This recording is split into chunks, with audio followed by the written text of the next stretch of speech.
അമേരിക്കയിൽ ജോലി ചെയ്യാനും കരിയർ കെട്ടിപ്പടുക്കാനും ആഗ്രഹിക്കുന്ന ലക്ഷക്കണക്കിന് ഇന്ത്യൻ IT പ്രൊഫഷണലുകളെയും വിദ്യാർത്ഥികളെയും ഒരുപോലെ ആശങ്കയിലാഴ്ത്തുന്ന ഒരു പ്രധാന വാർത്തയാണ് ഇപ്പോൾ US-ൽ നിന്നും പുറത്തു വരുന്നത്. അമേരിക്കൻ സെനറ്റിൽ H-1B വിസ വ്യവസ്ഥകളിൽ വൻ നിയന്ത്രണങ്ങൾ നിർദ്ദേശിക്കുന്ന പുതിയൊരു ബില്ല് അവതരിപ്പിച്ചു. എൻഡ് H-1B അബ്യൂസ് ആക്ട് എന്ന് പേരിട്ടിരിക്കുന്ന ഈ ബില്ല് പാസ്സായാൽ പുതിയ H-1B വിസകൾ അനുവദിക്കുന്നത് 3 വർഷത്തേക്ക് വിലക്ക് നേരിടേണ്ടി വരും. ഇത് മാത്രമല്ല, വിസ അപേക്ഷാ ഫീസ് $1,00,000 കുത്തനെ കൂട്ടാനും നിർദ്ദേശമുണ്ട്. എന്താണ് ഈ പുതിയ ബില്ല്? എന്തൊക്കെ മാറ്റങ്ങളാണ് അമേരിക്കൻ വിസ നിയമങ്ങളിൽ കൊണ്ടുവരാൻ ശ്രമിക്കുന്നത്? ഇത് മലയാളി പ്രൊഫഷണലുകളെയും ടെക്കികളെയും എങ്ങനെ ബാധിക്കുമെന്നാണ് നമ്മൾ ഇന്ന് വിശദമായി നോക്കുന്നത്. മൊണ്ടാനയിൽ നിന്നുള്ള റിപ്പബ്ലിക്കൻ സെനറ്ററായ ടീം ഷീഹിയാണ് ഈ ബില്ല് സെനറ്റിൽ അവതരിപ്പിച്ചിരിക്കുന്നത്. അമേരിക്കൻ തൊഴിലാളികളുടെ തൊഴിലവസരങ്ങൾ സംരക്ഷിക്കാനും വിദേശ തൊഴിലാളികളെ കുറഞ്ഞ വേതനത്തിൽ ജോലിക്കെടുക്കുന്ന രീതി അവസാനിപ്പിക്കാനുമാണ് ഈ ബില്ലിലൂടെ ശ്രമിക്കുന്നതെന്നാണ് അദ്ദേഹത്തിന്റെ വാദം. ഈ ബില്ല് മുന്നോട്ട് വെക്കുന്നത് വിദേശികൾക്ക് തിരിച്ചടിയാകുന്ന 8 നിർദ്ദേശങ്ങളാണ്. എന്താണ് ഈ 8 നിർദ്ദേശങ്ങളെന്ന് നമുക്കൊന്ന് നോക്കാം.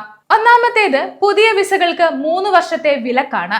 പുതിയ H-1B വിസകൾ നൽകുന്നത് തുടർച്ചയായി 3 വർഷത്തേക്ക് പൂർണ്ണമായും നിർത്തിവെക്കുക എന്നാണ് ബില്ല് നിർദ്ദേശിക്കുന്നത്. നിലവിലുള്ള സംവിധാനത്തിലെ അപാകതകൾ പരിഹരിക്കാനും കൂടാതെ നിയന്ത്രണങ്ങൾ ഏർപ്പെടുത്താനും ഈ സമയം ഉപയോഗിക്കുമെന്നാണ് ബില്ല് പറയുന്നത്. നിലവിലുള്ള സംവിധാനത്തിലെ അപാകതകൾ പരിഹരിക്കാനും കടുത്ത നിയന്ത്രണങ്ങൾ ഏർപ്പെടുത്താനും ഈ സമയം ഉപയോഗിക്കാമെന്നാണ് ബില്ല് പറയുന്നത്. രണ്ടാമത്തത്, $1,00,000 അപേക്ഷാ ഫീസ് ആക്കുക എന്നതാണ്. ഓരോ H-1B അപേക്ഷയ്ക്കും അല്ലെങ്കിൽ വിസ സ്പോൺസർഷിപ്പിനും കമ്പനികൾ $1,00,000 ഫീസായി നൽകേണ്ടി വരും. മുൻപ് ട്രംപ് ഭരണകൂടം കൊണ്ടുവരാൻ ശ്രമിക്കുകയും എന്നാൽ ഫെഡറൽ കോടതി തടയുകയും ചെയ്ത നിയമമാണിത്. അതിന് നിയമസാധുത നൽകാനാണ് ഇപ്പോൾ ബില്ലിലൂടെ ശ്രമിക്കുന്നത്. അടുത്തത്, ലോട്ടറി സമ്പ്രദായം അവസാനിപ്പിക്കലാണ്. നിലവിൽ റാൻഡം ലോട്ടറി രീതിയിലൂടെയാണ് H-1B വിസകൾ തെരഞ്ഞെടുക്കുന്നത്. എന്നാൽ ഇതിന് പകരം ഉയർന്ന ശമ്പളം വാഗ്ദാനം ചെയ്യുന്ന അപേക്ഷകർക്ക് മുൻഗണന നൽകുന്ന വേജ് ബേസ്ഡ് സെലക്ഷൻ രീതി നടപ്പിലാക്കാൻ ബില്ല് നിർദ്ദേശിക്കുന്നു. അടുത്തത്, തേർഡ് പാർട്ടി സ്റ്റാഫിംഗും മൾട്ടിപ്പിൾ ജോലികളും നിരോധിക്കുകയാണ്. IT ഔട്ട്സോഴ്സിംഗ് കമ്പനികളും സ്റ്റാഫിംഗ് ഏജൻസികളും നടത്തുന്ന വിസ ദുരുപയോഗം തടയാൻ തേർഡ് പാർട്ടി കൺസൾട്ടൻസികൾ വഴി വിസ സ്പോൺസർ ചെയ്യുന്നത് നിരോധിക്കും. കൂടാതെ ഒരേ സമയം ഒന്നിലധികം കമ്പനികളിൽ H-1B വിസ ഉപയോഗിച്ച് ജോലി ചെയ്യുന്നത് തടയും. അടുത്തത്, ഡ്യുവൽ ഇന്റന്റ് അവസാനിപ്പിക്കുക എന്നതാണ്.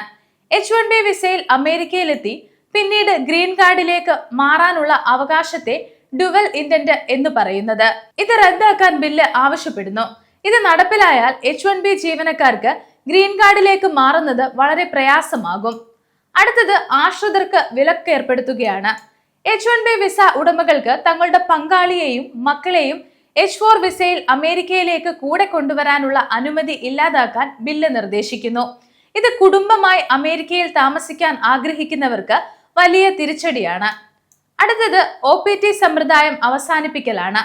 അമേരിക്കയിൽ പഠനം പൂർത്തിയാക്കുന്ന വിദേശ വിദ്യാർത്ഥികൾക്ക് ജോലി ചെയ്യാൻ അവസരം നൽകുന്ന ഓപ്ഷണൽ പ്രാക്ടിക്കൽ ട്രെയിനിങ് സംവിധാനം നിർത്തലാക്കുക എന്നും ബില്ല് നിർദ്ദേശിക്കുന്നുണ്ട്.